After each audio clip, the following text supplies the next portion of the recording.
So good morning, everyone, and thanks for giving us your time, for registering for the event and committing to coming along. And I hope you find what we're here to talk about informative and engaging. And so thanks also to our guest speakers, to Grania, to Zoe, Anthony, and David, who we will hear from shortly in that order. You'll notice as you come in, many of you are registered as Margaret Craig. That's a sort of a glitch on our part. So if you just want to rename yourselves, that would be really helpful. Okay. So look, we want the session to be as interactive as possible, open, conversational, and we really want to engage you, in a dialogue on the issues that emerge from our speakers' presentations and other matters that you may want to raise or either comment on or by way of question, which you think are relevant to the topic. So please do use the chat box to record your comments, because your comments will inform the paper that we write up from this session as well. And your questions obviously enrich and add to the breadth of knowledge and the conversation we're here to have as well. So to do that, and I stress informality as well. And maybe if you sort of think of it as being amongst friends, we can have a sort of meaningful conversation. So look, the session is being recorded. We will capture the issues discussed and raised by you to inform our thinking on where housing fits, within the wider and sort of growing policy conversation on community wealth building.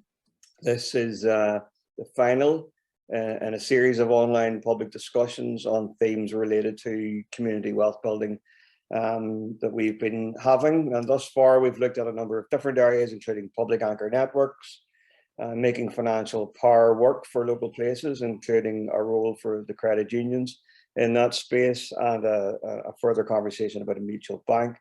We've looked at issues around the environment and the green economy, and we've looked at matters around citizen participation and participatory budgeting. So it's been broad and it's been sort of varied.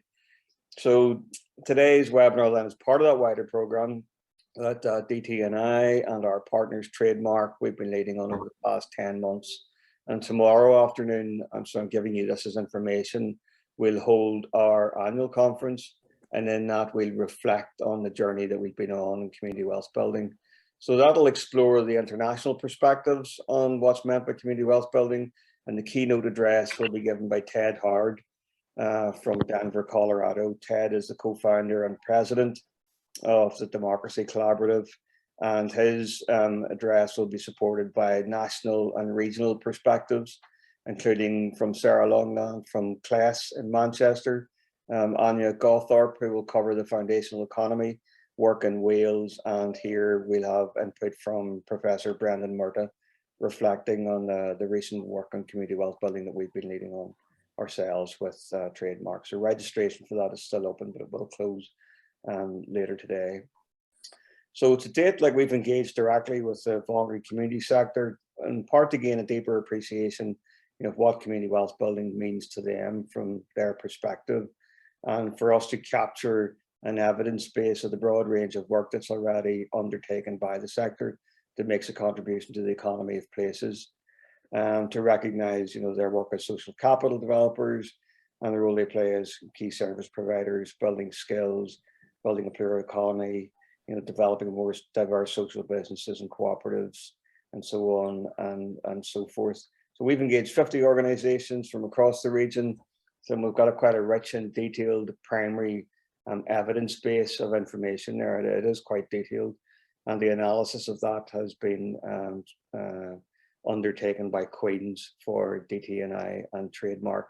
And from that has spilled out 5 technical papers reflecting on the themes of community wealth building. And all of this will be made public in due course, and we'll talk to some of the findings tomorrow. And partly, I suppose, the findings map out what we consider are the critical next steps in taking the agenda forward. But for us, as a network of community development trusts, our advocacy is that the third sector, the development trust family of organizations, are a critical player to our economy, to our local economy as well, maybe more so at a micro level. But collectively, then that makes a broader contribution to the macro economy of Northern Ireland. So it's important that we sort of understand that and acknowledge that. Our work also then has been supported, we've supported senior civil servants within the Department for Communities, consider some of their policy areas through a wealth building lens. That work has been undertaken with CLAS, with our investment. And the Minister of the Department of Communities has recently appointed a panel of experts, both international and with local experience, to reflect on the work undertaken to date and to map out policy priorities going forward. So I think that's got a 6-month window of operation, and I thought that's starting at the minute. So there are 5 key areas around community wealth building. It's around plural ownership of the economy. It's around how we make financial power work for local places. It's around fair employment and just labour markets. It's around socially just use of land and property assets, and it's around progressive procurement of goods and services. So we've been using those sort of 5 headings, if you like, to illustrate what we mean by it. Although to that, you can add other features. So we would say that the collaboration is a critical matter for community wealth building, working in partnership between the third and the public sector. Active democratic ownership and participation matter as well, and they particularly matter to third sector organizations. And significantly, for us, place really matters. And I think it's this last point which is central to the conversation today, in that places help in part like to shape and define who we are and where we come from, is an important signifier of our individual and collective identity. And places, I suppose, are shaped by many things, not least of which is housing. And there are issues in terms of how we access housing, the tenure of occupation, either as tenant or owner, say many things about us, and again can be a signifier of class, educational status and income status, assumptions that are, I suppose, quite often, frequently ill-judged. But housing is important also, like in helping ground communities and, provide individuals and families with a sense of security and belonging. And it's a foundation stone upon which social capital in places is built. Its contribution then to the economy as a direct employer and through ancillary jobs created, rent wealth generated, new build programs, estate maintenance, tenant services are all key to building an economy that generates and distributes wealth and can be critical in tackling joblessness, such as fair employment and just labour markets aspect, and work poverty, for example. And then if you add into that mix, the significant and hugely significant financial leverage, from public sector housing bodies such as Grand Use Housing Executive and wider housing associations, you've got a significant resource there in terms of thinking about how we make financial power work for local places. And that extends also into the arena of procurement for those public bodies and housing associations in terms of goods and services. And I suppose that to me represents a potential intervention in progressive procurement practice. And I know a lot of that is already in place. And I know that'll be further enhanced by the procurement policy guidelines which come into play in June of this year. And then I suppose directly, one of the key things that's always interested DT and I is the wider use of assets, and that fits into that wealth building label around the just use of land and property. And, we begin to sort of clearly see the significant sort of potential role that housing does play in terms of not just shaping places, but also the economy of those places as well. So I suppose it's against that background, that we wanted to have this conversation with yourselves, as stakeholders with an interest in the broader agenda around community wealth building, but a particular interest in how housing sort of plays out in that space and the role it can undertake, I suppose, to maximize and deliver against that agenda. So, and that's where we're at. So as I said at the outset, so we're recording this. We will do a separate paper on this as well, and this paper will be added to the wider sort of narrative that we've prepared from the wealth building work that we've been involved in. And for us, it's around presenting a case for a number of things that might need to be done without prejudice, of course, in all instances. So that's that. So really enough for me. We have our 4 speakers, and I'm going to take them in this order, if that's okay with the speakers. If it's not, too bad, because I'm not changing it now.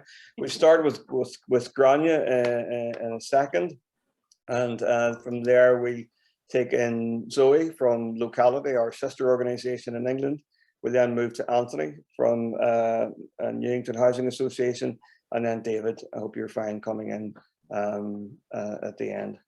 You don't have an option, he says. So Grania is Chief Executive of the Housing Executive.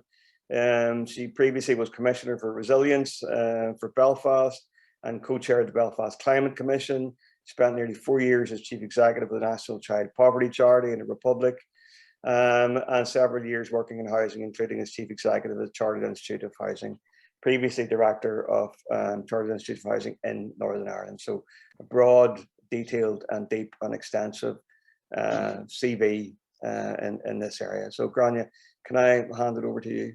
Thank you very much, Charlie. Thanks for that. And thank you for saying that this is informal as well. I think it's, you know, we all speak at lots of events, but I think the events where you get to have a really good conversation is where we all learn the most. So I'm really pleased, first of all, to be here, and I'm really pleased to be able to take part and look forward to learning from others. And I'm particularly pleased that I'm sharing a panel with Anthony as well. I mean, you know, I certainly can say that I'm biased. I come at this naturally biased because I'm a housing professional. I've worked in social housing my whole life, or most of my life, and so in housing, I mean, I would describe housing, for example, as the kind of ultimate generator of local community wealth. I mean, that's the whole point and the whole purpose. Social housing is fundamentally purposeful, and the principles of social justice and equality and human rights are kind of core to what we do. So, but look, I suppose what I wanted to kind of cover this morning is talk a little bit about what we've been doing at the Housing Executive to, I suppose, to drive work on community wealth building. But I really want to talk about then what we're going to do, what's ahead, rather than just tell you what we're doing, but actually tell you about our plans for the future as well, Charlie, and then happy, of course, to take questions.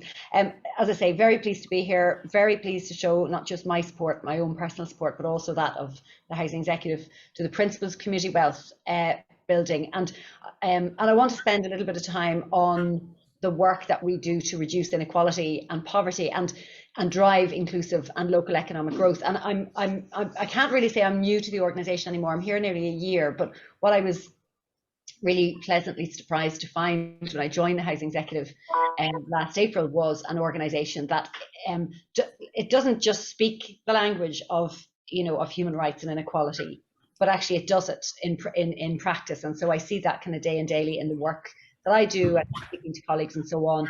And even though it's a big beast, I mean, it's you know, as on these islands, there are very few landlords with 84,000 homes, but there are no landlords of 84,000 homes where those homes are entirely in the public sector anymore, not at that scale. There's lots and lots of public sector housing that's very large, but I think we're still the largest public sector landlord on these islands. I'm open to being challenged on that, but I think that's where we're at. We may well be one of the largest public sector landlords in Europe, and so there's a certain value set that sits alongside that. So I'll talk a bit about that. And as I say, I'm certainly, as a housing professional, somebody who worked in social housing, I'm personally committed to social purpose, social justice, and as I said, social housing is the ultimate generator of community wealth, but it's how you do it, and it's what you do with that social that social purpose. On a personal level, I spent 6 years as a human rights commissioner here in Northern Ireland. So again, I will tend to look at things through a housing lens, but I'll tend to look at things through a child protection lens and a human rights lens. And again, I'm sure we'll be talking more about that this morning. I'm sure others will have views on all of that. But as you said, Charlie, I mean, housing, for those of you who maybe don't come at this with a housing background, I mean, housing fundamentally is a place-based social good, and you've said that, Charlie. You know, a place matters. It matters to people, it matters to communities and to family. But actually, what the research shows is place and sustainable places drive local inclusive growth, but they make people's lives better. They help people thrive in terms of their physical health, their mental health, their ability to learn, their ability to thrive in terms of their education, in terms of their jobs, their economic abilities, and so on. So that's I think that's a core principle in terms of social housing, and the best types of social housing, and Anthony will no doubt talk about this too. The best type of social housing is developed and delivered with communities, not onto, but with. And you know, I have to be really honest here as somebody who's worked in housing throughout my career, but I've seen fantastic examples of where social housing is developed and designed and delivered and managed with the community and as part of the community. But I've also seen examples where it hasn't been, that with the best of intentions, it's still done onto communities. And I think we all know the difference between the two. So I think that's a challenge, I think, always for housing professionals is where on that spectrum are we? And sometimes we move up and down that spectrum. And I suspect we're going to hear lots more about that. In our case, we're the Strategic Housing Authority for Northern Ireland. So we undertake a lot of work that's in other jurisdictions actually is done by central government. But we essentially take government policy and housing, and we, through strategy, good strategy, we deliver it. And we're also, as I say, a social landlord at scale with 84,000 homes. One of the things that I look for in everything that we do here is, and I spend a lot of time out and about, and more so, as I say, since restrictions have lifted somewhat, is just how local we are. So I'm always asking, and when I go out with our colleagues, our patch managers, I'm always looking for, when we walk up the street, how many people knows that patch manager. And again, it's always the case, without exception, that despite our size, the housing executive is truly local. But that, that doesn't just happen. That's the daily work of housing management, and so that requires investment. So the investment that we place in our communities, part of that investment is in the people. So our housing managers, and making sure that we have the best, the brightest, and the best housing professionals coming to our organisation with the right value set, which is about improving people's lives and making sure that not just what we design and we develop with housing associations is the best that it can be, but also how we manage it is as good as it can be. I just want to talk a little bit about some of what we're doing right now, and then I'll move on to what our plans are. I mean, this year, I'm pleased to say we are on target to deliver 1,900 social homes, and that's in partnership with housing associations. What does that mean? Well, actually, just for those of you, again, who aren't up to their neck in housing every day, maybe like some of us are, Northern Ireland actually, to the credit of successive administrations, has sustained high levels of public subsidy in social housing in this decade, and in previous, and actually has built upon probably underinvestment in the previous decade, but certainly in this decade, since the financial crash, the amount of public subsidy in social housing has sustained relative to other jurisdictions. The gap, however, between demand and supply is too wide and is widening. So we've much more to do. But I always think it's worth reminding ourselves that actually, 180 million will be spent on social housing this year. That is absolutely right. That should be the case. And we have to do more. But when you look at what's happened in other parts of the UK, then you can see that where public subsidy has reduced, the effect that has had on communities, and where we've seen social housing reducing in numbers, for example, in England. So I'm pleased to say, actually, Northern Ireland has continued to invest in social housing, and I hope that will continue. And we've been very clear in the housing executive that that's what we expect to see. But what does that mean for communities and community wealth building? Well, fundamentally, social housing development is, as I say, a prime examples of some of the principles of community wealth building. It's public subsidy, but it's aimed at fundamentally reducing inequalities. That's fundamentally what social housing is there to do. Housing associations and all housing providers work in the spirit of community enterprise, and they have a really strong history of community engagement. Anthony knows far more about that than I do, because he lives it and breathes it every day. But it's also developed in tandem with community planning partners. And what you're starting to see now, and others may well have a different view, but my experience has been that community planning is really starting to get its act together now. And you can see across all of the councils, people really starting to understand the value of community planning and bringing all of the partners around the table. And I think the Housing Authority, ourselves, and our relationship with planning authorities is improving all of the time. And I think that is very much to the benefit of local communities. And planning authorities are, the link between local democracy and planning is really crucial and critical to get right. So again, I'm very interested in other people's views as to how we can improve that.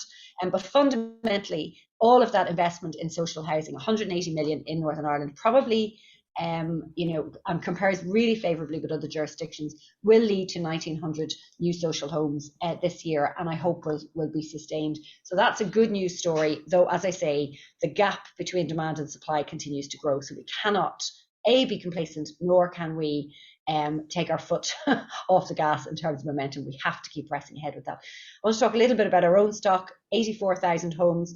This year, in this financial year, soon to end, we will have spent around about 200 million, Charlie, on investment on our existing homes. And just to be really clear, why is that important? Well, that's tenants' money. That's their rental income. And I say this all the time in this organisation, which is every penny that we spend in the landlord on our homes, that's rents, that's rental income. And so how we spend that, we have to be, we have to spend it absolutely best value for money, but we also have to invest it into people's homes. So new kitchens, new bathrooms, external cyclical maintenance, keeping warms home, insulation, never been more important, as you well know.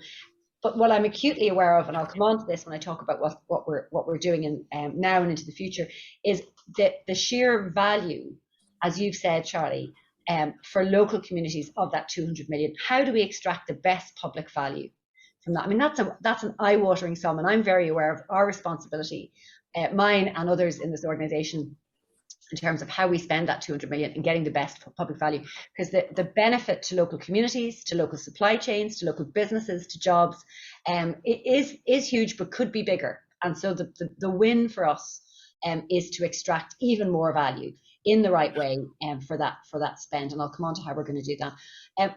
I also have been, again, I take no credit for this. This was in place long before I came into this organisation.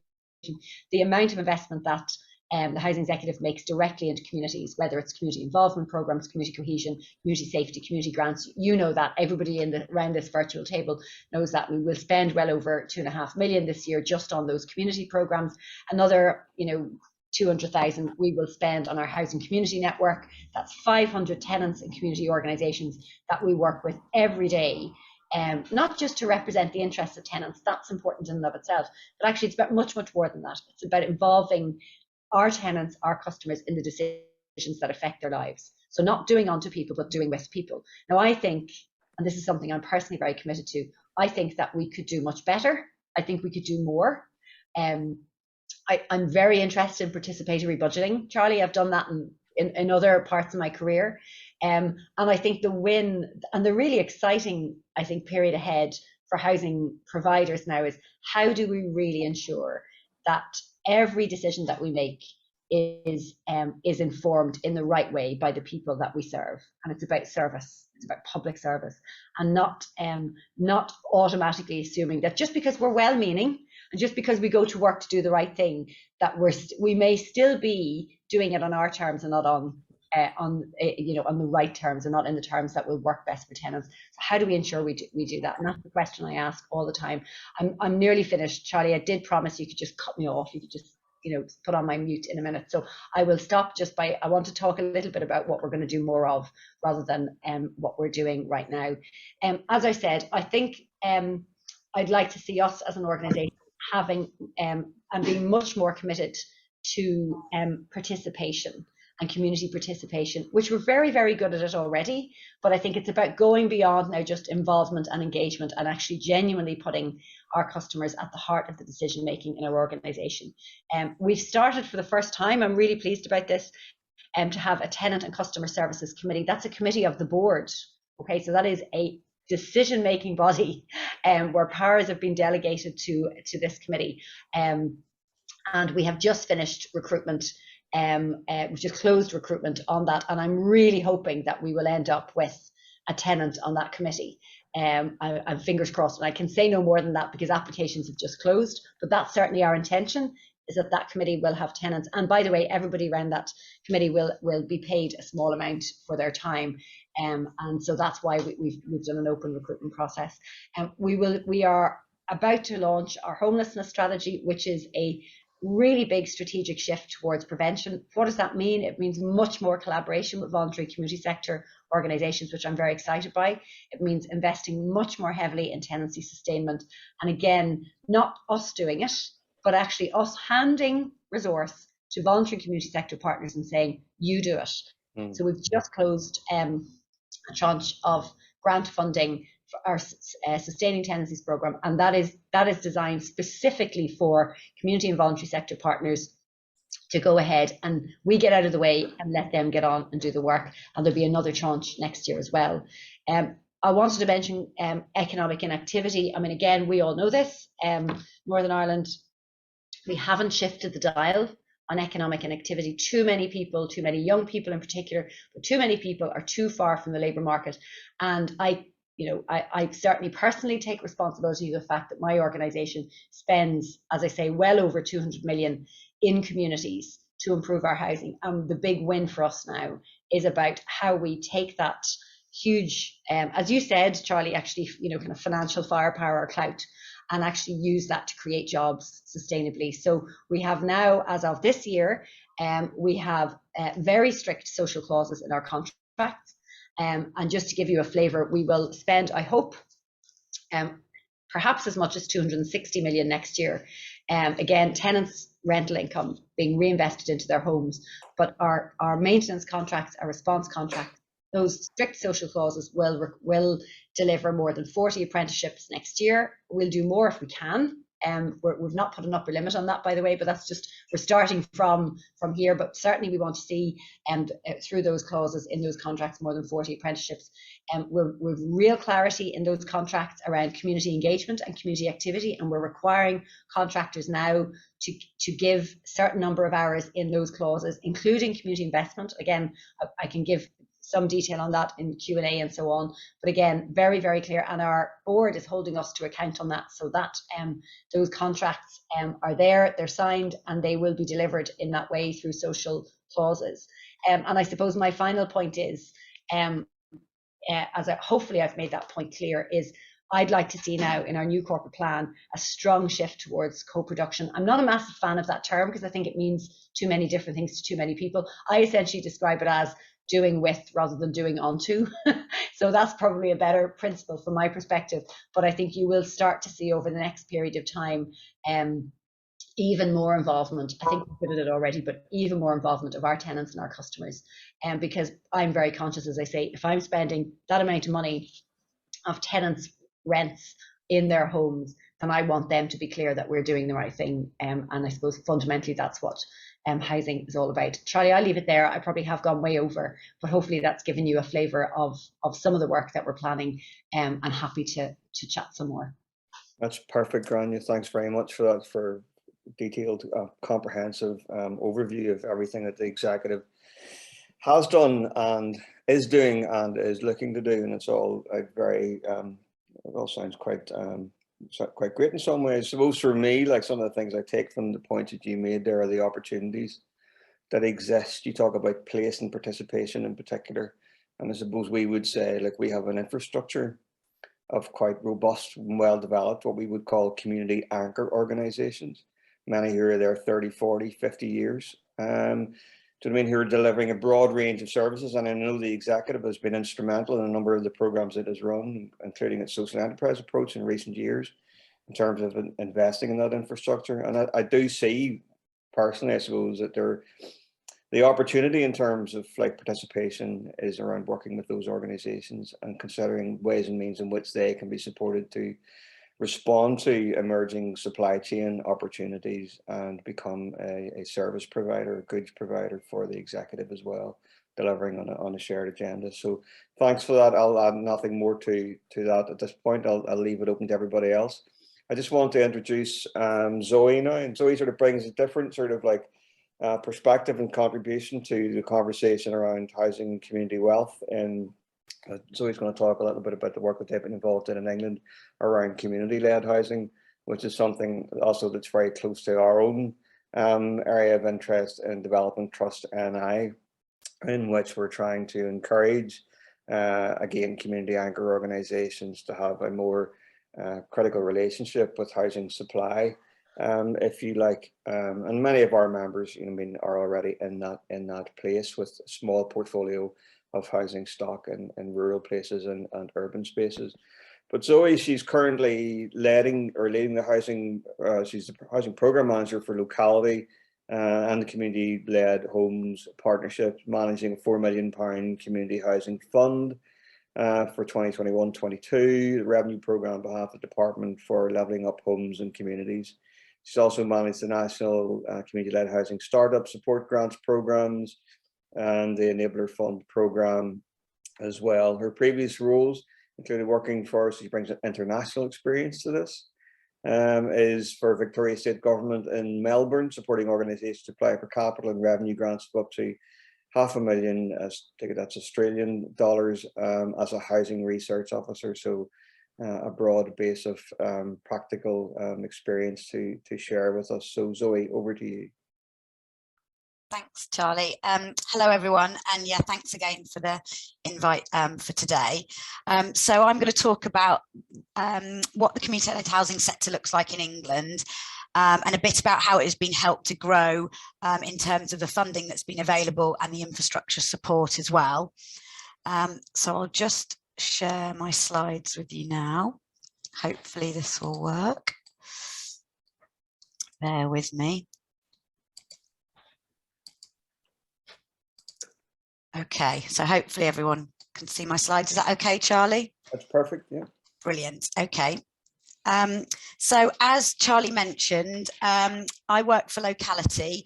We're the equivalent of the DTA in England. We formed from the DTA in England, merging with BASAC, which was the British Association of Settlements and Social Action Centres, over 10 years ago now. Our focus is on place. We're a network of community organisations. We have over 1,300 members, many, sort of development trusts, similar to the DTA's membership. And we're really, one of the key things we do is championing the role of community organisations in economic development and generating wealth within local areas, using enterprise and assets to drive sustainable growth.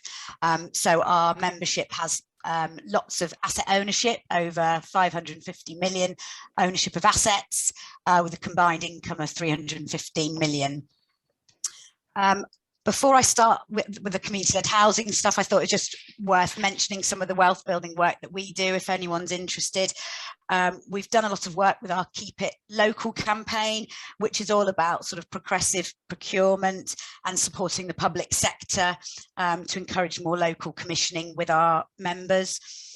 We've done work on diseconomies of scale, about promoting the savings that can be made from the public purse, from local organisations delivering services and preventative interventions instead of contracting out to large companies in England, like we have, like Serco and G4, things like that. If you're interested in our economic resilience framework that we've done, well, I've given the link there, which talks about all the different ways that community development trusts can become more economic resilient and do wealth building in their areas. But moving on to our sort of community-led housing experience, we represent our members and also neighbourhood planning groups in England with an interest in community-led housing, because we also deliver the neighbourhood planning support programme for the government as well.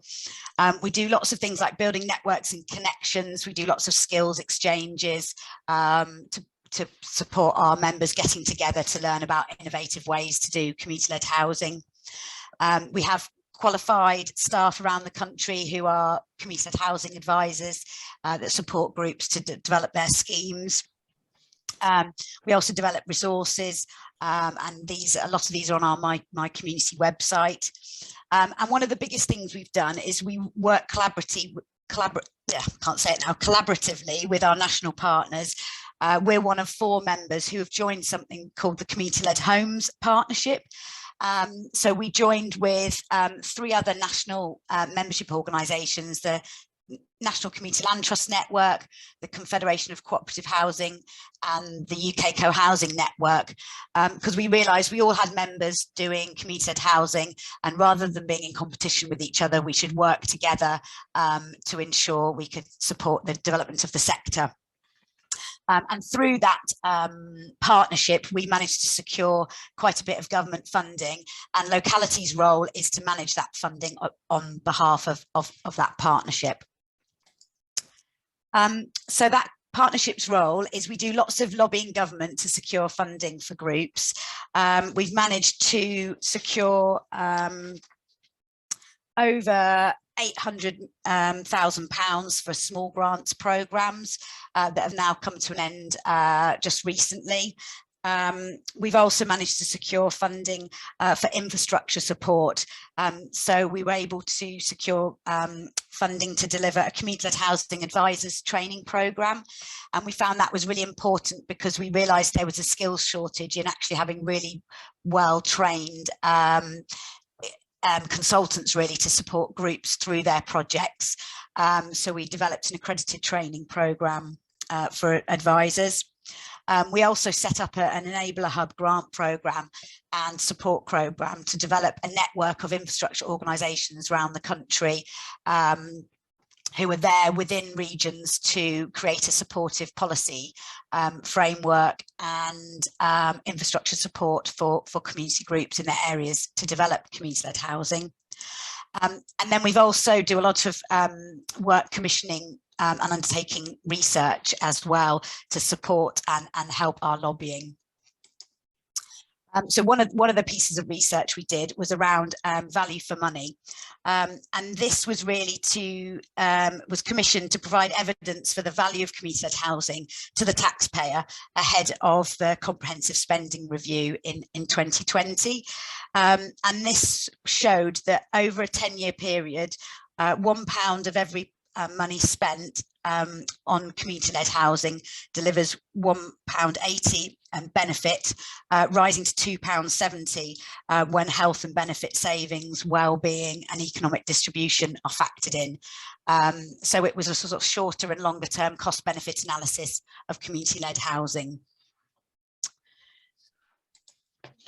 We also commissioned a report by Tom Archer, which looked really, it examined the financial requirements of community-led housing projects in England by looking at the scale of the sector, understanding where groups were in the process, and then estimating how much money was needed to again support our lobbying.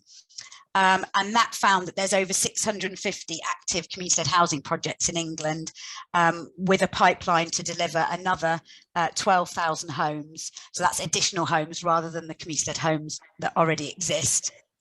And that showed that really our sector needs 45 million in revenue funding support and 64 million in capital grant support. So that was key for us really to keep hammering home that the money that's been provided has produced a really good pipeline of projects, but there's a lot more support needed to deliver that additional 12,000 homes. And now we're able to put a figure on how much money those groups need. So one of the key things is in England is that we found that over 80% of homes that are planned are either social rent, affordable rent, which is 80% of the market rate, and shared ownership properties. And those are the tenures that are supported by capital grants from the Affordable Homes Programme, which is funded by Homes England, so government funding. And I think that's a combination of, that's because those are the tenures that are needed, but also that's because where the capital grant is available. So we know that there are other tenures that community-led housing groups would like to do, like mutual home ownership and discounted market rate. But a lot of groups are pushed into those tenures because that's where the capital grant subsidy is. And without that capital grant subsidy, a lot of schemes aren't viable. So 80% of our pipeline is those tenures. And so a key part of when groups are looking at community-led housing and how they're going to do it is thinking about how they can access that money. So one of the key questions that a lot of groups have to ask themselves is to be or not to be an RP. That is the question. And an RP, we term that as a registered provider. And that is a key thing, because to secure capital grant from Homes England, you have to have registered provider status to draw down that funding from capital funding from government, but then also to manage affordable rented properties as well. So groups really have two routes into this. They can either choose to partner with a housing association, and that's where they work very closely with a housing association, but the housing association that has that registered provider status draws down that capital funding. But that means the housing association owns and manages those properties. And often the model that is used is that something like a community land trust will secure the land. They'll do a bit of the work, the pre-development work, and then lease the land to the housing association on a long-term lease with a small ground rent. So that's really, I think, the term that Grania used about working with the community very closely. The other option is actually communities doing themselves, so actually community-led housing by the community, and that's when they choose to become a registered provider themselves. That means that they can secure that capital funding themselves, they can own the properties and develop an asset base, and then they can either choose to manage those properties themselves, or if they don't want to do that, they can then contract a housing association to manage those properties on their behalf. But ultimately, those assets are owned by that community organisation. So I thought it'd be useful to kind of look at those two options in terms of wealth building. So in terms of the wealth building benefits of partnering with a housing association, one of the things that groups can do by working with a housing association is they can often, by the groups taking the lead on the project, and so the schemes are initiated and driven by the community, it means that they can often find and unlock sites that housing association either wouldn't know about or might not be interested without that community input. And that's because we call it something called YIMBY. So rather than NIMBY, which is not in my backyard, it's YIMBY, yes in my backyard, yes, build a house in this site. We want affordable housing for our local people.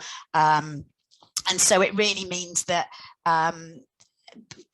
communities, rather than saying no to more housing, they say yes to it. And by bringing their resources and being able to maybe access community grants, it helps maybe unlock unviable sites that a housing association might not be interested in.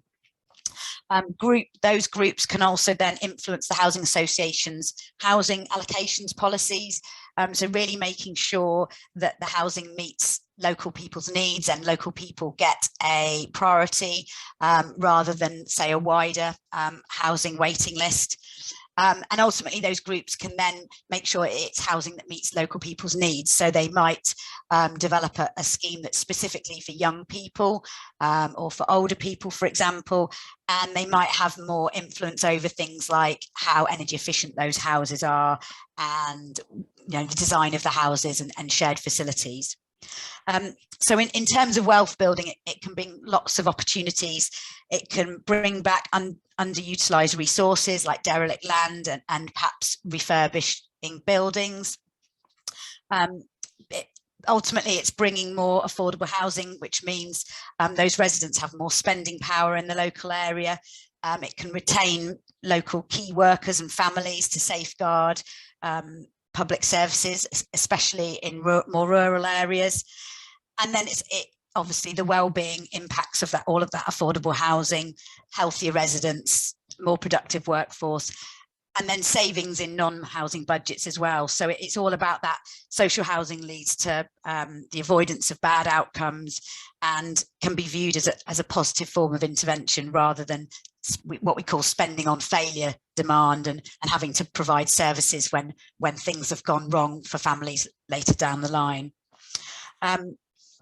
In terms of how you can look at what those wealth building impacts are in terms of those preventative savings, we have an organisation called HACT in England, and they have something called a community-led housing social value generator, which is calculated to provide a summary of the socio-economic values associated with different types of development and community asset transfers. So that can be really useful in deciding things like the land value discounts and appraising how community asset transfers and community-led housing can save money and can therefore support groups where they're trying to get land at less than market rates. So that might be something of interest to look at. In terms of the wealth building of becoming an RP, this is something that locality particularly champions, because we really love asset building, asset owning enterprises. So we find that if communities themselves can be the landlord and can own those properties, it means that the access and control of those housing assets are in community hands, with all those profits reinvested into the community. And we find that community-led housing schemes often have even higher local economic multipliers than even the really effective housing associations that do that spending within the community. We find that often community-led housing can bring the greater use of local labour and supply chains, and developing local skills and talents as well. It can often lead to even bigger potential for building community resilience. So they often look at more schemes around the sharing economy, food growing and shared cooking and things like that. And then ultimately it can give those organisations the asset base to have that security to borrow against to develop further housing projects. So we find that once groups have got that small portfolio, they can keep then reinvesting and building more homes. And we see that time and time again in England. So locality is very much sort of in that camp to say, you know, if you can think about becoming a registered provider yourselves and want to do it yourselves, then go for it. The benefits for your community can be even greater. Couple of minutes, Zoe. Okay. And one example of that is Canopy Housing and a lot of the self-building, self-help housing organisations in England that have got that do a lot of that work, you know, supporting homeless people to actually redevelop and renovate them homes themselves, developing their skills and experience. I just thought I'd relate that in terms of to be or not to be an RP in terms of our Community Housing Fund revenue programme at the moment. So that's the 4 million programme that's happening at the moment that we're delivering on part of government. It's for pre-development costs to get groups to start on site, sorry. And we've, through that programme, we're the first time we've delivered that as a third sector rather than Homes England delivering this programme. And we found that by us delivering that programme, it's provided lots of benefits. So, for example, we managed to persuade the government that they need to spend a broad range of amount of grant per unit to make sure all those types of approaches, so people who want to become an RP can get funded sufficiently with the grant to be able to do that. So the programme at the moment has 52 grantees, and over 70% of the tenures are going to need to either become an RP or partner with an RP. And we found that of those 52 grantees, 9 are already a registered provider, and 16 are becoming a registered provider through the programme. So it's about 50% that are going down that route of being an RP, compared to approximately 50% who are either partnering with an RP or going it alone by doing other tenures or drawing in other funding. So in terms of sort of key recommendations from what we've learned from the funding from the sector, is that groups really need independent, unbiased support to explore the routes into community-led housing. So we found that the Startup Support Programme, which is grants of about £10,000 over about 18 months, to really explore, do they want to become an RP? Do they want to partner with an RP? What's involved? And working really closely with their boards for development trusts to understand which route they would like to go down is a really key thing. And we would recommend having, if you can lobby your Department of Communities for a grant scheme like that. We also realised that groups need adequate resources to become a registered provider. So they need specialist support to jump through the hoops of becoming a registered provider. And so we set up becoming an RP grant programme, which was £10,000. And ideally that would be over 2 years to support groups to get through that process. And then we've also found that having supportive local partners and policies is really important. So we've got a network of enabler hubs around the country to work with local authorities and work with housing associations to understand and develop community-led housing policies for their area. And that's really worked well in England to make sure there's that supportive policy environment. And finally, just to say that Tom Archer's recommendations are really about, you need to have certainty and sufficient long-term revenue grant support for groups at all stages to be able to develop a pipeline, a really strong pipeline. You also need capital grant for all types of tenures, ideally. Where funding is limited in terms of that capital grant funding, he recommends piloting more targeted forms of funding, so looking at particular geographical locations such as the most deprived areas, or targeting specific types of beneficiaries, so maybe young people or older people's accommodation through community-led housing. The other areas about combined authorities, and I don't know much about the framework in Northern Ireland, but having in England, combined authorities having that supportive environment, so getting housing associations and local authorities to have supportive community-led housing policies has been really key. And probably our best example of that, I think, is in Bristol, where the local authority has actually made sure that they actually find a lot of their sites and actually allocate those for community-led housing schemes and support community groups to come forward.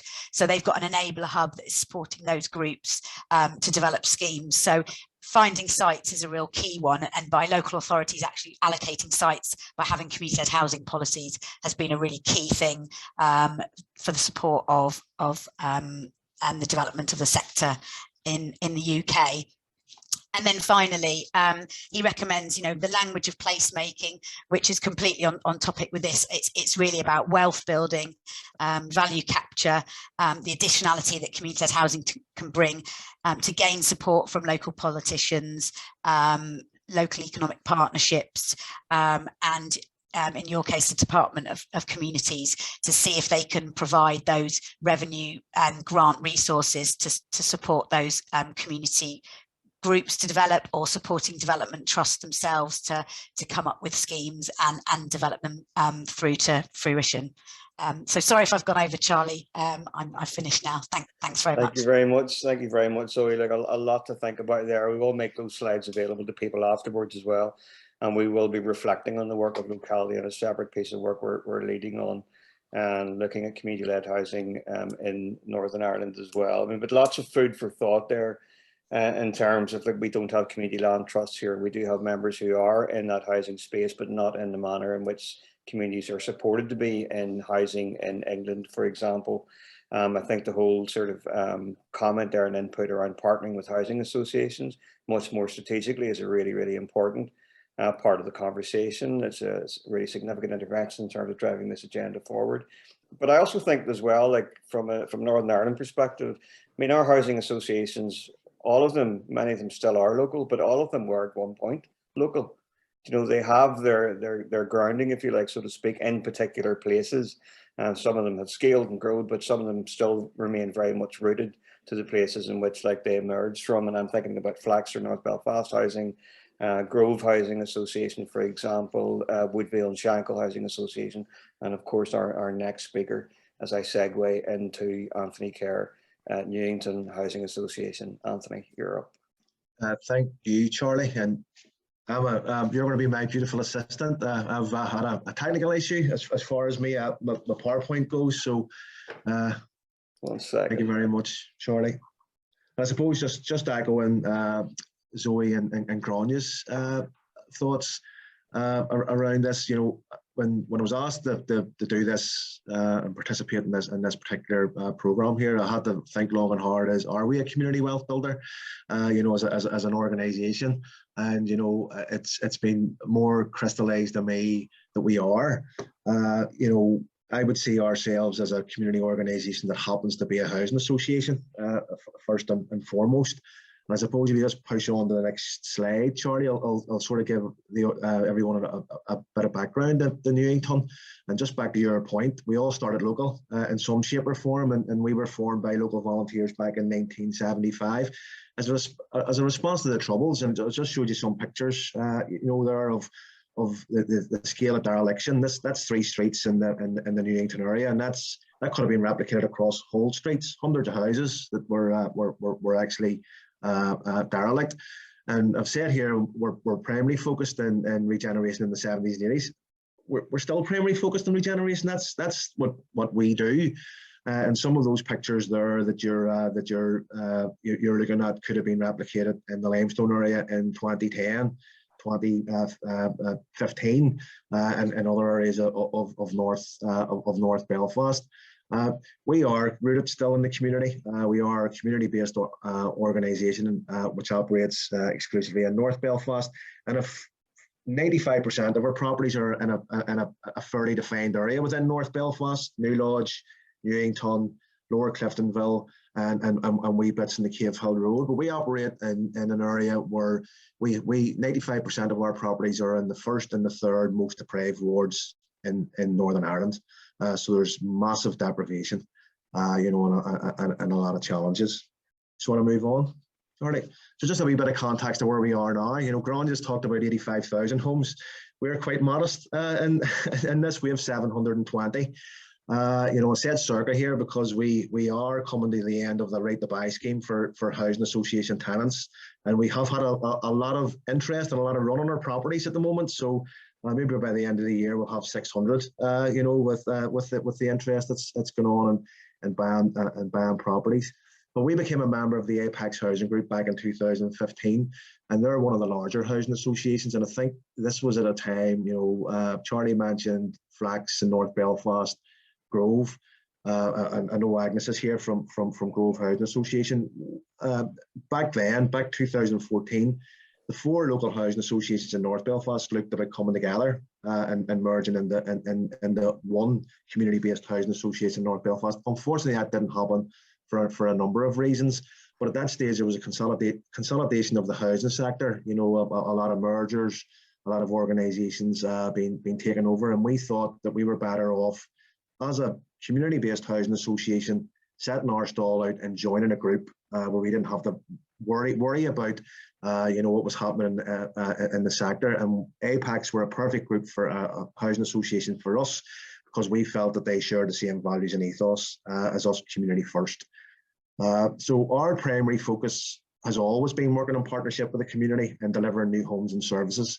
We work with a vast number of organisations, and we did have that significant period of growth between 2013 and 2019 where we're doubled in size. And that's large for us. We're small in terms of housing associations, but we're massive in terms of community organisations. We've got a massive asset base. We've got a lot of income, and we do spend a lot. But all of the things we were doing around those regeneration projects were all done in partnership with local communities, all done in partnership with other community organisations. Charlie's touched on the development trusts. We work hand in hand with the Ashton Community Trust, Cliftonville Regeneration Forum, Laganeel Improvement Association. That it comes naturally to us as an organisation. And I think it's back to the localism piece. And the sense of place. I think we were the best placed organisation to deliver some of those schemes, and in particular the regeneration of the Limestone Road. The Limestone Road, for those of you who don't know, was it was probably the most violent interface in North Belfast for many years, and there was an acceptance on both sides of the community that things needed to change. We got a shared housing scheme slap bang in the middle of an interface on the Limestone Road, and that was I suppose, couldn't be delivered by a larger housing association. It needed that local context and that local intelligence, and working in partnership with those organisations to get that delivered. We also were a bit creative around, how it was positioned, and we've done that in partnership with another housing association.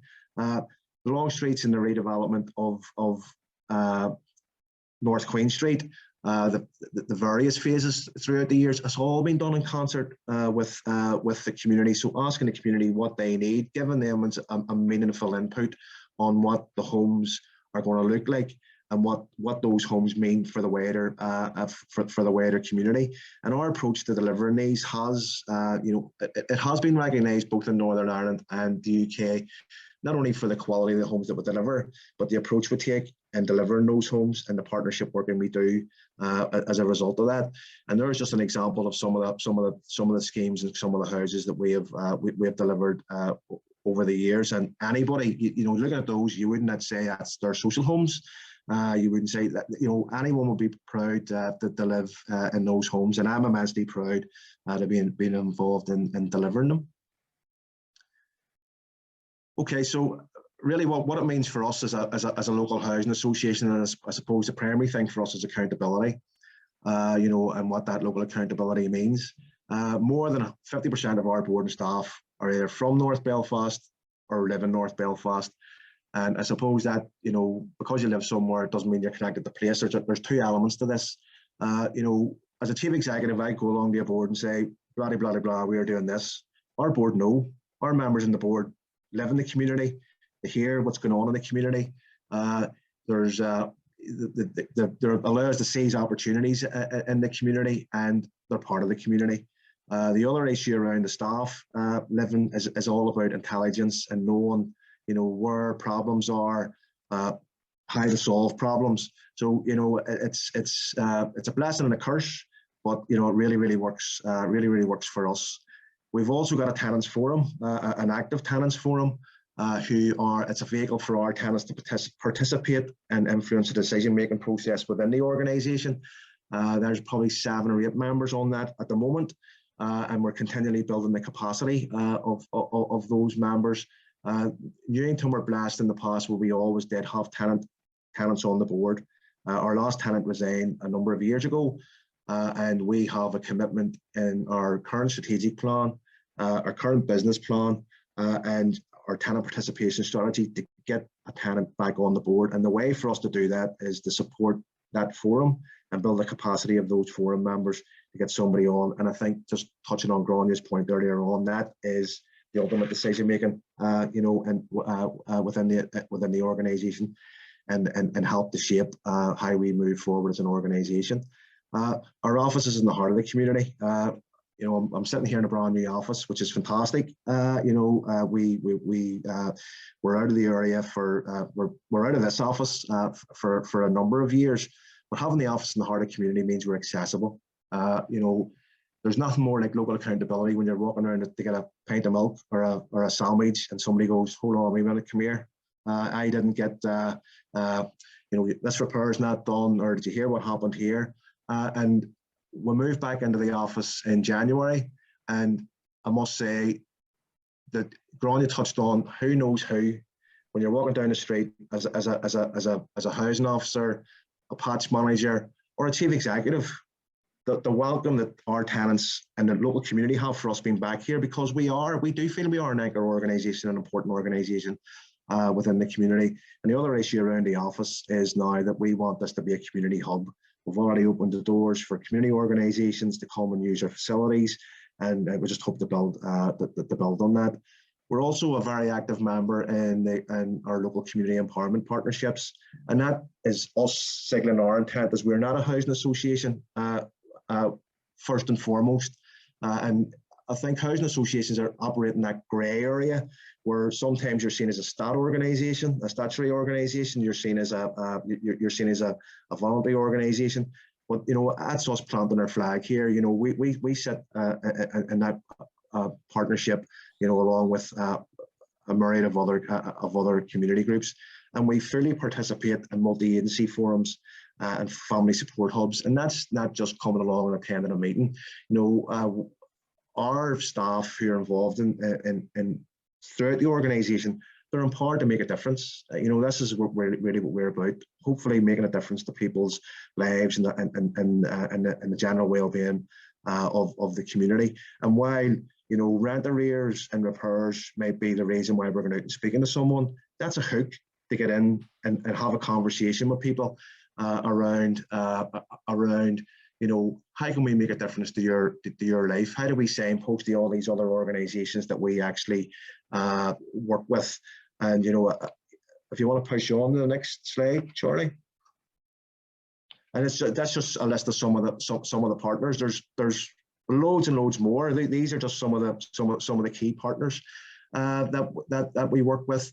And Charlie's already mentioned some of the big development trusts, and they're in there. Talked about the credit union movement. We've been involved with the credit union movement locally for probably 7 or 8 years now. And I think the local conferences of St Vincent de Paul are extremely important for us as well, because again, that's local connections. When someone comes to us and said, "I've got a problem," we know where to signpost them to get the relevant support. Do you want to move on, Charlie? So just where we are as far as community investment goes, a number of years ago, our board decided to take the step to actually ring fence a certain portion of our rental income towards community investment activities. And for in the last 3 years, we have spent in excess of over £200,000 on that. That may not sound huge in terms of, John is talking millions. This is money dedicated to our local area. I think that's a significant amount for a small housing association in a defined area. This coming year, we've ring fenced a £92,000 budget. So we've upped that budget to deliver a certain specific project.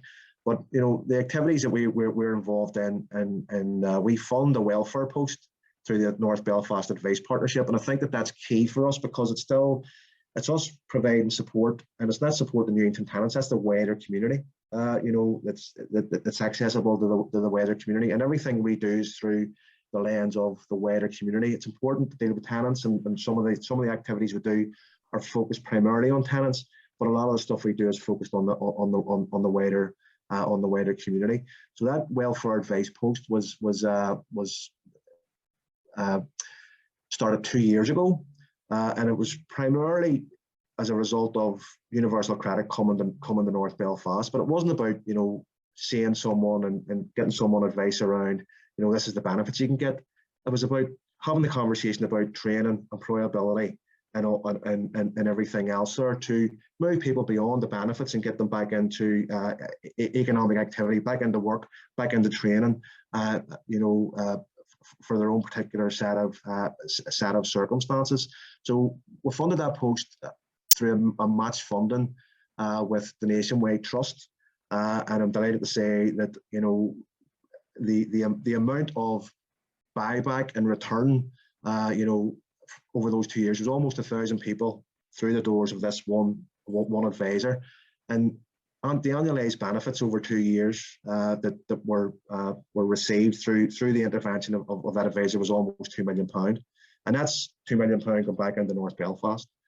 People being able to spend in the shops, and we've committed to funding that post for a further 2 years, and I've no doubt that the board will look at that in 2 years' time and probably go, we'll fund that post in 2 years' time after that.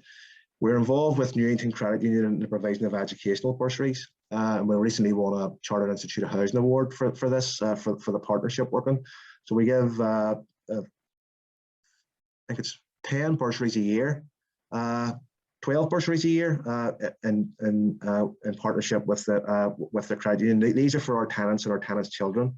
To encourage someone who may or saying, I don't want to go on to further education, or I can't afford to go on to further education, is to give them as a small bursary to try and push them in that direction. So we invest about £6,000 a year in those 12 bursaries of £500 each. We also fund a community garden project in partnership with an organisation called Grow.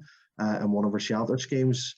That's around £10,000 a year funding from the organisation, but it's not about growing stuff. It's about getting tenants out, getting tenants engaged with the local community, getting people who may be isolated in a sheltered environment, a sheltered home, working with intergenerational projects with youth clubs, schools, and whatever else. And that is invaluable. It's a bit of a lifeblood to that actual shelter scheme.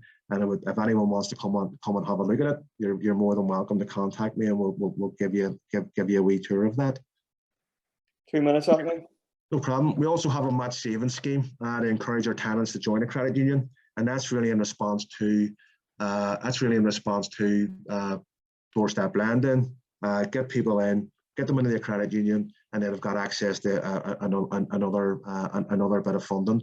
I'll just push on through some of these other things that if times are running here. The one that's interesting me at the moment is that last point there, the £20,000 commitment for young people in the new law to deliver an outdoor multi-use scheme. That was done on the principles of participatory budgeting. And this is something we were working with Iceland Community Trust for a number of years. And as a result of the pandemic and lockdown, it stopped. But I'm delighted to say that the event, we had an event and a consultation event with the local community last week. But the participatory budgeting element of it was the young people then had to decide what they want in this multi-use area. And that came from a planning consent in the last phase of development of the long streets of the new lodge, where the green space was allowed to be fenced off and be used as an asset for the community. And those young people now are about to deliver that asset. And it's not a playground, it's not a football pitch, it's a pizza oven, an outdoor cinema, a reflective space. There's a whole host of things. And when we get that up and running, again, you're welcome to come along and look at it. But the important thing about that is it gives young people the skills to negotiate with the community. And they understood the processes that we had to go through as an organisation to do. They understood they had to budget, as well as that. They were able to lever in with support from Iceland Community Trust some other money to deliver what they want beyond the 20k investment that we were providing. Okay, Charlie, just the last point then. Okay.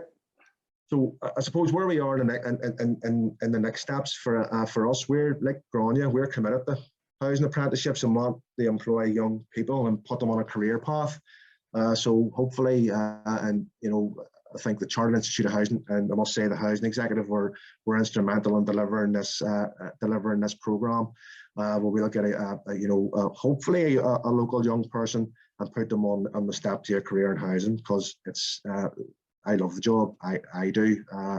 We've also introduced a Hardship Fund in response to the cost of living crisis. I think that's important. While we can give a lot to the local community, I think we do look at this for supporting our tenants, and that's a very, very simple process of a housing officer, a maintenance officer going out and looking at someone and seeing crisis and being able them to make the judgment of issuing some money to help in these difficult times. We have moved now where we I think in most of our housing organisations and most housing associations, the community development side of things was led by housing, and we have taken a decision here that we actually want to get dedicated community development staff in our organisation. I'm delighted to say that we have got that, and we've got someone with great experience coming to join the organisation in April this year, and I hope that they can bring added benefits to what we do in Newington. And I think the last point is, for us, we just need to renew all our partnerships from where we are at COVID. We're also coming out at the end. I think we were affected maybe more than most organisations because we were so community focused, and not being able to actually be on the ground or attend meetings, was very difficult for us. But hopefully I found that enlightening. Anthony, thank you very much. Thank you. Folks, I have to apologise about the time issue. We sort of ran to 12 on this. Now, if it runs over 12 and people can stay for Q&A, then brilliant. I mean, I need to bring David in here in terms of the departments, position in terms of housing supply, but I think Anthony's contribution was really valuable there in terms of really giving us a sense of what local housing actually looks like. I think for me personally, I mean, it'd be really great to get more sort of case studies from across the north, from those locally grounded housing associations telling the story that you've told. I think that's really fantastic, you know. Can I also say as well, you did offer your community room to us for events. So we're hosting the inter-regional get-together as a development trust family from England, Scotland, Wales on the 4th and 5th. So we'll take you up on that offer, and maybe we'll have a further conversation about looking at some of your wider work in the community at that time. So thanks, Anthony. That was brilliant. Thank you. There are a few people in the call that I'd also maybe once David has made a contribution I'd like to bring into the conversation if I can. So Colin McDade is here, if he's still here, from Supporting Communities. Stephen Fisher or Ruth Montgomery from Rural Housing, just so we can get a perspective on rural housing and community wealth building as well.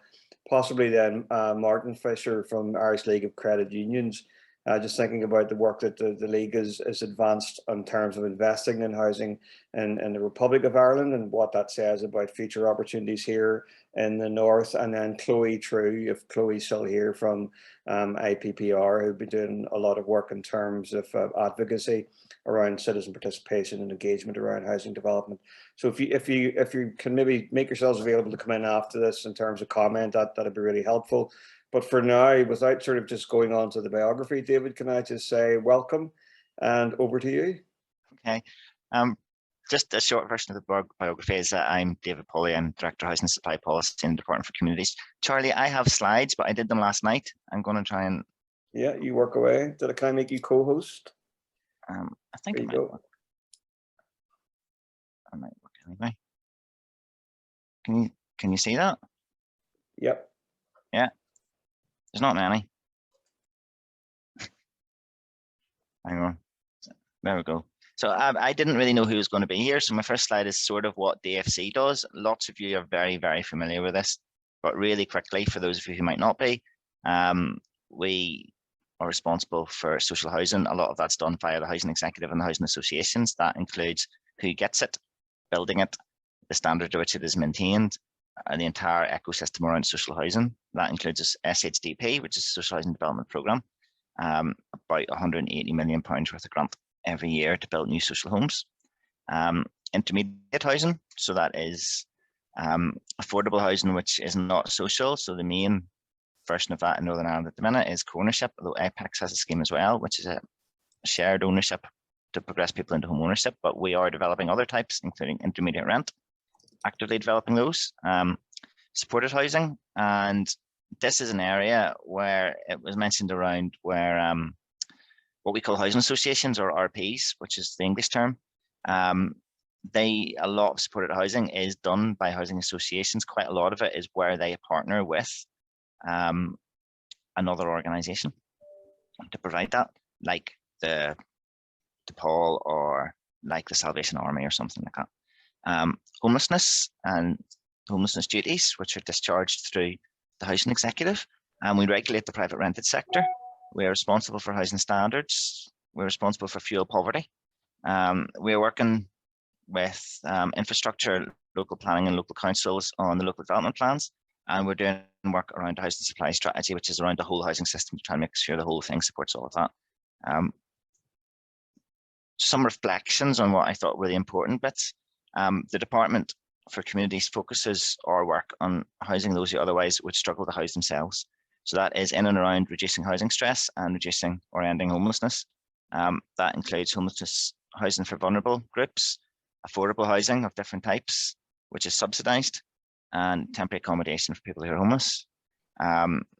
We are concerned with the standards of housing. They should be of acceptable standard and managed properly. That especially goes for housing that we have subsidised. And we are very concerned to ensure that access to the subsidised housing, so social and affordable housing, must be transparent, fair and equitable. At the bottom there is our vision, which is being developed, which is everyone has access to a good quality, affordable and sustainable home. It's appropriate for their needs and located within a thriving and inclusive community. Sort of covers most of those points, and that was our suggestion in New Decade, or something close to that was our suggestion in NDNA, as what a housing PFG outcome would look like. And it is the suggested vision in our housing supply strategy, draft housing supply strategy. On which topic we have just finished consultation on a housing supply strategy. This is a cross-departmental whole system approach to looking at housing in Northern Ireland. It's been developed very closely with other departments like infrastructure, Department of Finance, Department for Economy. So some of those things are where a house is built is done by planning. That's Department for Infrastructure. The standard to what it is built to is a building control issue. That is Department of Finance. Building safety is Department of Finance.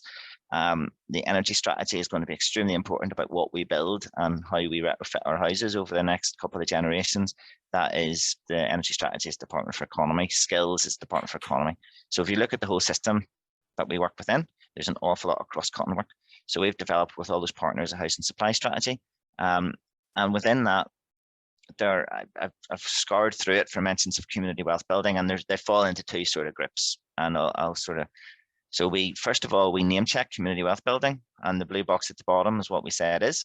So then in two sections of it, we go into a bit more detail about how we think it matters in our housing supply. And the first one is around creating affordable options. So those would include things like cooperatives, community-led housing, and self-build initiatives, and examine how this could be a new source of supply to help us add the supply that we need. I would pause to make the point that unlike Ireland and lots of England, the issue is not just building any old house. We have not undersupplied, we have not underperformed against our overall housing growth indicators in Northern Ireland over the last 10 or 20 years. The issue is about getting the houses that we need, which stop housing stress. So our population is older. We need houses that people can age into without getting into housing stress. I mean, in Northern Ireland, people can become homeless because they can't live in their house anymore because it's not suitable for someone of their age, or if they've had a health crisis. Also, things like there are now more smaller families, things like, and climate change. We need to be ready for climate change and how that affects quality and fitness.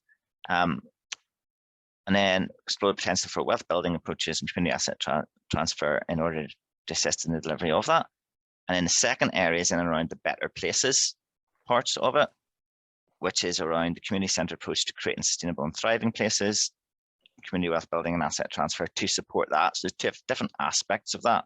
One is, how it can help us to improve our housing supply of the houses that we need. And the other one is how we could use community asset transfer and things like that to make sure that those housing communities are sustainable and thriving. I've only got 2 more slides, Charlie. I can see that because you're showing us your next. Oh, I am. Yeah. So you shouldn't be in a blind panic about having to get No. Yeah. So on supply, I mean, the next 2 slides are just really my reflections on it, and by way of starting the conversation. So with supply, we want to find new ways of delivering it and financing it. We are trying to build more social houses. We're trying to build different types of intermediate houses. There are a lot of people who are struggling adequately house them and themselves and their families with an affordable rent somewhere suitable that they need to live. They're not always able to access social housing, so there's a need for more intermediate housing. With social housing, as Gráinne alluded to, the number of people in housing stress just keeps on getting larger. These people can't house themselves without social housing. Our focus is always going to be on affordable housing. So some suggestions from community groups we've had would be like, I want to build some houses. Can you give me money to build some houses? And we say, are they going to be affordable? And the answer basically is no. They just want the income from houses. So DFC Housing is not going to be interested in supporting that. There are particular suggestions in the draft rural strategy, and we have people here from the housing executive who know about that community-led housing would be particularly valuable in rural areas as a way of leading regeneration in rural areas and also meeting social housing need and housing stress in rural areas, which can be hidden and suppressed. And then a last area is in and around the homelessness sector, Housing First, Homelessness Move On, and other forms of supported housing. We are about to make a loan to a large third sector provider here.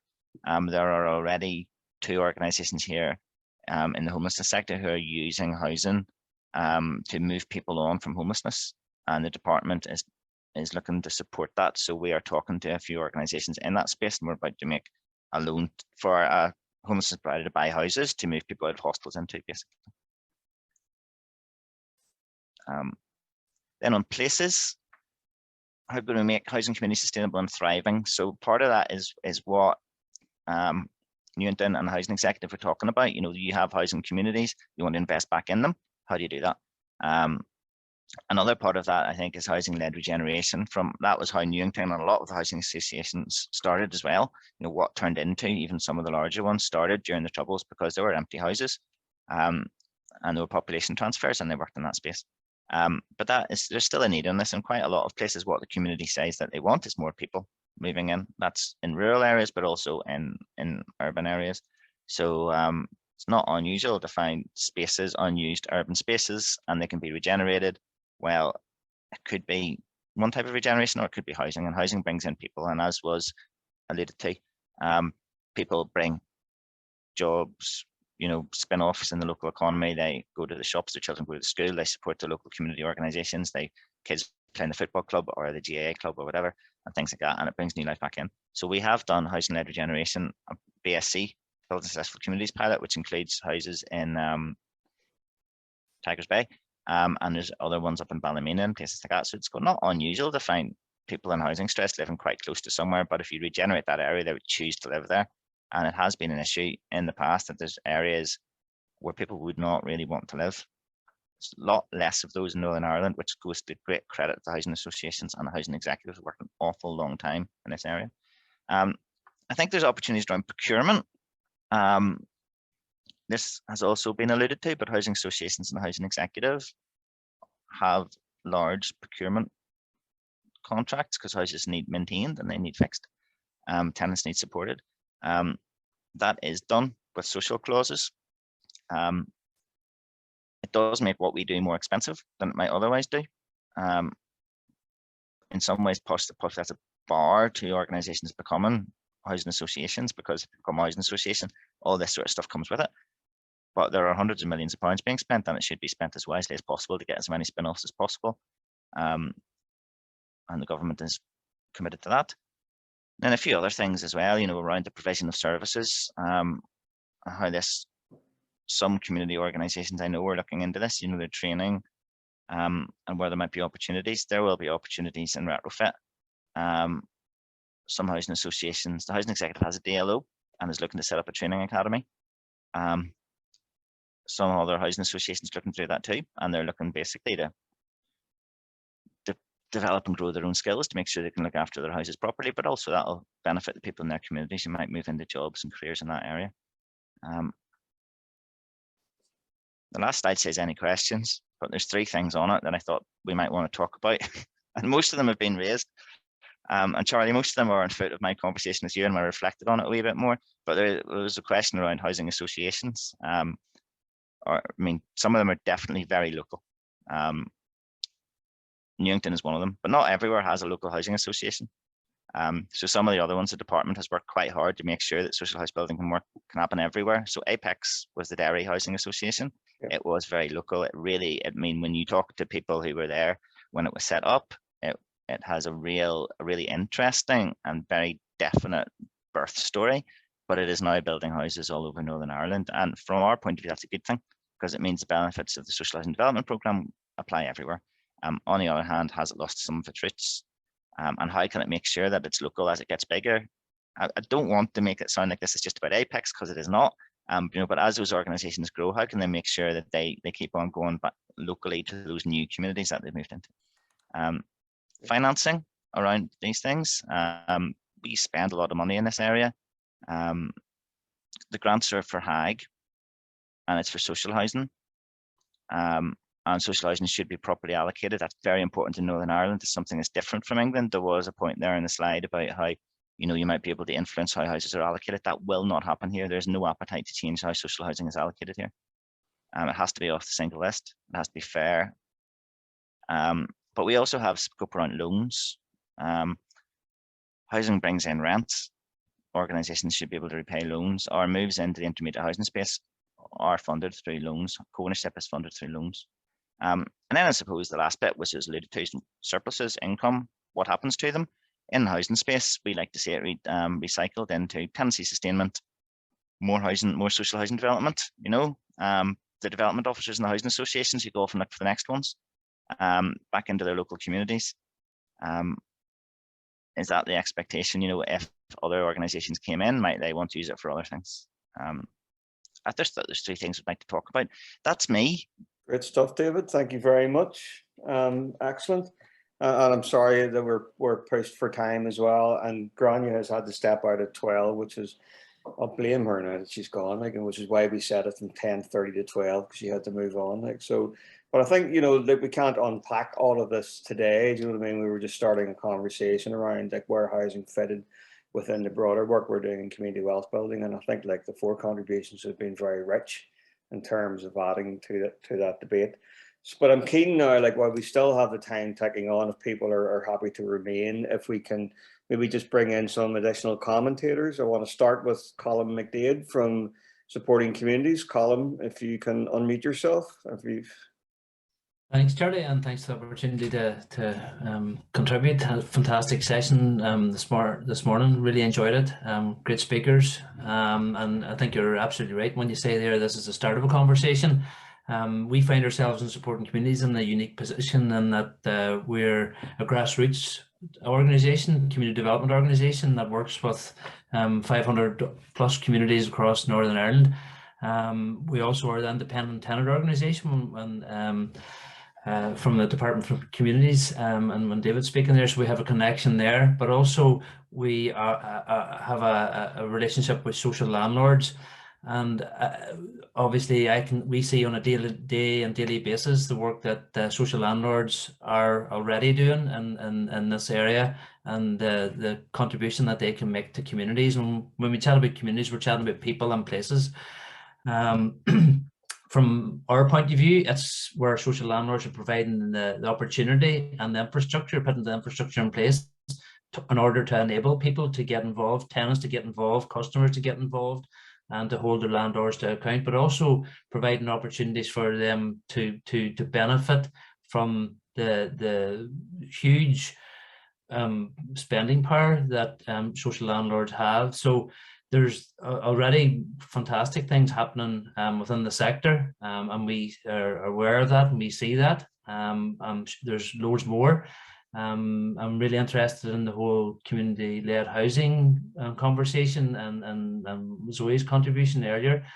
We're in a different place to England, obviously, but I suppose a couple of observations is what's the appetite here in Northern Ireland, and what is the wraparound support that can be provided, and also the whole element around capacity building and empowerment, you know, where we're handing over skills. There's what's the appetite, what's is there a will, and are the skills there, and how we can contribute even as ourselves, and along with the likes of yourselves, Charlie, from the voluntary community sector, along with their partners then in both government and the strategy sector as well. So I think there's lots of good things already happening. There's a foundation there, and we're very happy to contribute as an organisation to enable this conversation and this theme going forward. Thank you very much, Colin. And as on a separate piece, I mean, tomorrow, as we talk about next steps in our community wealth building advocacy piece and where we want to take that. I mean, I think there's a lot more work to be done in terms of housing, and we're undertaking a separate piece of work on that. So I'm happy to have a separate conversation with you on that as well and get your input into that. So I need to remind David Polly as well that his questionnaire is still outstanding when he's on the call. You know what I mean? I've got witnesses around me. Chloe True, who from PPR, Participation Practice of Rights, has had to go, but Chloe put a comment there and a link into the chat box, which she says like it's very interesting to hear about all the work that your respective organisations are engaging. Particularly interested to hear about the community land housing projects experience in England and the different benefits of registered providers versus housing associations partnership. She says one of the benefits noted was around communities being able to identify derelict or unknown sites to develop for affordable and environmentally friendly housing, and she notes in that her activists have been developing this kind of activity for years, and they have begun to map what they consider to be opportunity sites in Belfast. And so you have like takebackthecity.ie map for anybody that's interested in that. I mean, so that is like an undeveloped space here, and it's something that we continue to have an interest in. And around the conversation on community land, community-led housing, rural came into the mix sort of quite frequently there. So I'd be keen to maybe either bring Ruth or Stephen into the conversation to maybe give us some comment or perspective from Rural Housing Association. Chloe, is that, or sorry, Ruth, is that going to be you? Yeah, I suppose I just wanted to pick up on Zoe's presentation. So community-led housing is a fantastic way for rural communities to increase housing provision within their area in a way that very much involves them, and to ensure YIMBYism. So I like that take on NIMBYism. So we're definitely about YIMBYism in rural, and we would spend a lot of time working with rural communities to make sure that we have the support from the local community to increase housing. But definitely when it comes to community-led housing in rural areas, I was particularly drawn to Zoe's slides around working in partnership with housing associations, because a lot of rural communities and community groups are volunteer-led. So it means that a lot of the time they lack the maybe capacity or the time to manage such large-scale projects. So having a housing association as a partnership is really key to making sure that community-led housing is a success, particularly in rural communities where you don't have those paid staff members and community organisations to help deliver the project or to manage the properties after they're completed. So that partnership with housing associations that have that infrastructure in place in terms of housing management, repairs and maintenance, and have that capacity to manage properties, allocate properties fairly, but also to develop those close relationships with the community so that it truly is community-led housing is really important. So I was glad to see in Zoe's presentation that there was a particular focus on community-led housing as a partnership with housing associations. Good stuff, Ruth. Thanks for your contribution there, and we will be coming back to you as well. You know, we need to engage with you around the wider rural needs for community-led housing conversation. Like some of the interesting stuff that's happening in the Republic more recently has been an opening up of the relationship with the Irish League of Credit Unions, and sort of not meshing directly with housing, but certainly, you know, there are emerging opportunities there. And one of the things we're interested in exploring in the north here is how we make the financial power, the investment power of credit unions work for the agenda around community wealth building and particularly around housing. I mean, Anthony spoke about directly the relationship they have, Newington Housing Association with Newington Credit Union, one of the larger and probably better financialised credit unions in the north as well. And I think that sort of direction of travel or inquiry into what that relationship might look like going forward is really important. So I thought, Martin, if we could maybe, Fisher, if we could maybe bring you in there to maybe, is there anything you can add to, I suppose, what's been happening in the south that we can maybe draw from? Yeah, thanks, Charlie, and thanks for the opportunity to be involved in some of the discussions as part of your work in this area, and thanks to Grania, Zoe, and Anthony and David for the presentations this morning.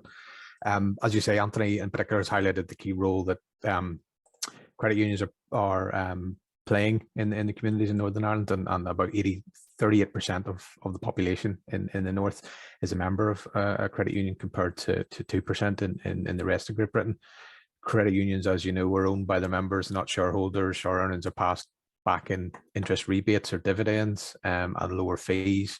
You know, the money goes back to member services or goes back into communities.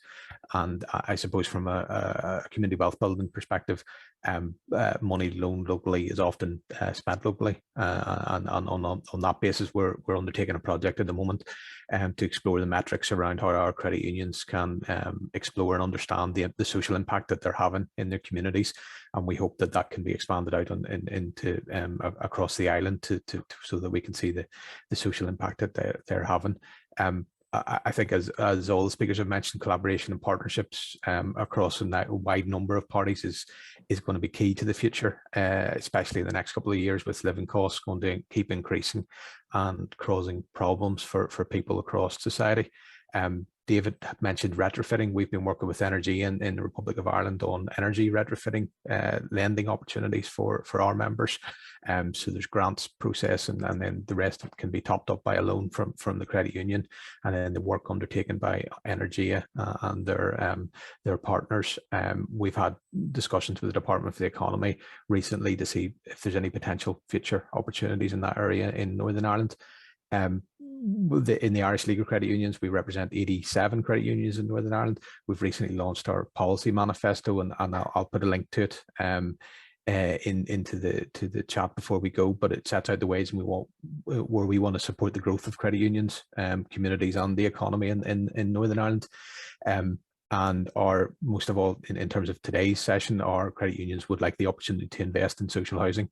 Our credit unions in the Republic of Ireland are now able to invest in approved housing association bodies, and there's now 3 schemes in existence which can pull up to €800 million, and is looking to support the finance of over 4,000 homes. So in Northern Ireland, we estimate that we could potentially make available in the region of 100 million for something like this. We need to persuade the Bank of England and our regulator, the Prudential Regulation Authority, as to the suitability of that. But we kind of assume that we've made that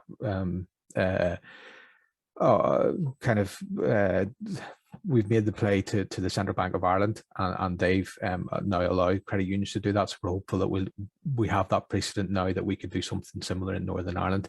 We've also been working with DFC as part of their draft housing supply strategy, and they now have included credit union lending as a potential opportunity, and we've expressed an interest in the intermediate rent model. But as I say, I'll put the policy manifesto in the chat there, and I will, along with email details. And if anyone wants to have a chat, happy to pick up with themselves.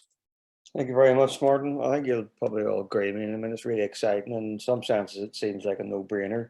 You know, when we're talking about community wealth building, when we're talking about local people and places, you know what I mean? It's about capitalizing on the resources that exist in those local places. And that's just not the people, that's the infrastructure. And for me, the infrastructure are the community anchor organisations and the broad mix of them that exist in those places. And that is the likes of Newington Housing Association and Newington Credit Union, if we're using North Belfast as an example. And I think, you know, it's incumbent upon all of us, I suppose, you know, to be part of that conversation and recognising the regulatory changes certainly that are needed in support of the Irish League and the Ulster Federation to be supported to enter into this space. If we were to, I suppose, really have some sort of meaningful sort of action and ultimately impact in terms of taking this agenda forward. So thanks for that, Martin. So Grania is gone, so thanks to Grania for agreeing to this and sitting in on this. Sinead is picking up on any questions that anybody may have for Grania on the back of her presentation, or if anybody else, Sinead, if you want to add anything specifically that maybe you think Grania has missed, please come in. Otherwise, if some of these people are still on the call, Agnes Crawford, Andrew Grounds, Aidan from Rural Community Network, or Gwen, if anybody wants to come in and have a further sort of question or comment on anything they've heard, please raise your hands now, or forever hold your peace, as they say.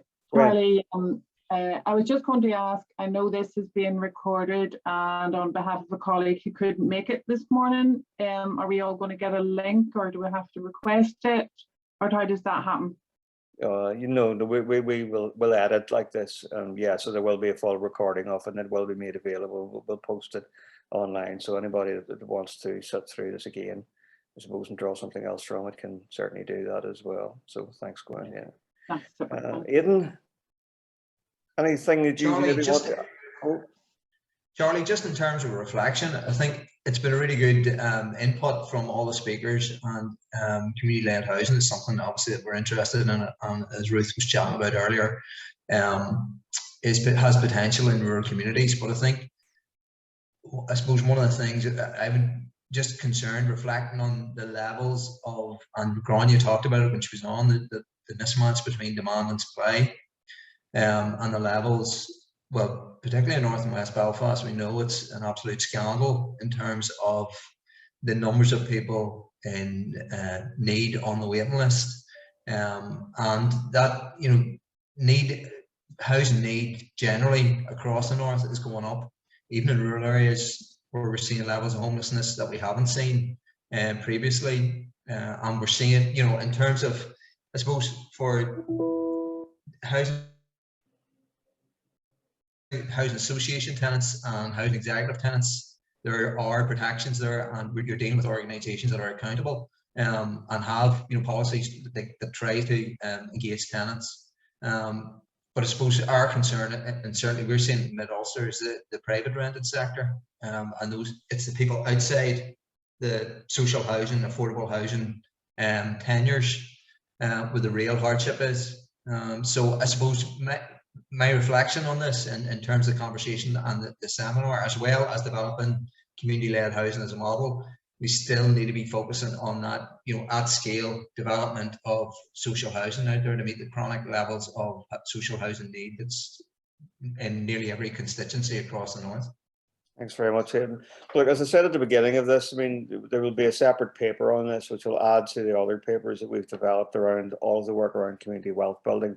I mean, I think there's a ton of work to be done in this space around housing and around engaging communities, and the debate around place and ownership and the relationship with existing housing providers and how we finance that. There's, you know, it's a significant player for this agenda. So how we sort of work through that and how we understand, you know what I mean, what are the sort of pathways, you know, from where we're at now in terms of understanding to action is something we need to think about in greater detail. And I'll come back to you, Aidan, as well, as obviously as a critical stakeholder on the community-led housing stuff, so that we can get your input into the work that we're leading on that with Queen's at the minute as well. I don't know if Andrew Grounds is there, and if Andrew is, Andrew might want to say something about that. But in the meantime, Agnes, did I see you raise your hand there? Yes, thanks very much, Charlie. It's been a very interesting morning. I really appreciate the opportunity to be able to listen to all the presentations. They've been excellent. And just really picking up on, you know, Anthony's excellent presentation there, and just the points on, you know, North Belfast and the communities being, you know, so deprived in the area, and there's such deprivation, and the great work that's, you know, being done by Newington just in committing to empowering people, you know, to get back into education and, you know, the opportunities to maximize their incomes there and improve the situation. But I do think it's really important that, you know, there's further work done on the community asset transfers. I know the legislation's in place, but, you know, we're a very small association, but we're going out to new build at the moment. And like many associations, you know, we're still buying our land off, you know, maybe city council or different local authorities. And, you know, surely, you know, we could maybe try and do something to turn around that deprivation and make rents even more affordable and do more for the money if we were getting, you know, sites transferred to us. I think that's really, really important to deliver more and bring those economic benefits back into the communities. Thank you very much, Agnes. Like an opportunity for more discussions on that front now. I couldn't agree with you more on that. Okay, folks, I think like we've run over by 20 minutes. So like, thank you for bearing with us. People are dropping out because we did tell them this was going to end at 12, and I appreciate that people have other work priorities. But again, like, thanks to our speakers, thanks to Grania, thanks to Zoe, thanks to Anthony, and thanks to David. I mean, I think it was quite a rich sort of set of presentations that sort of like broadened out the conversation, a very useful one, certainly for us in DTNI and our partners Trademark in the context of community wealth building, but also I think important in terms of creating a platform for us to have a more open conversation about housing and about community-led housing and what we understand by community and where community fits into not just a narrative around housing, but where it fits into the supply chain as a potential provider or a partner, as may be the case in different instances. So like I found it very, very good. So like, thank you all again. The recording will be made available, and you do have our conference link at the beginning of this in the chat room. If anybody wants to register late, that's a 2-hour session tomorrow afternoon. As I said, the keynote speaker, and that is Ted Hard from the Democracy Collaborative in Denver, Colorado. And that is an opportunity, I suppose, for us to frame, you know, where we've come from, where we're at, and what our next steps will be. And for me, certainly housing will be central to that as well. So, like, thanks again, everybody. I really appreciate your time. Thank you.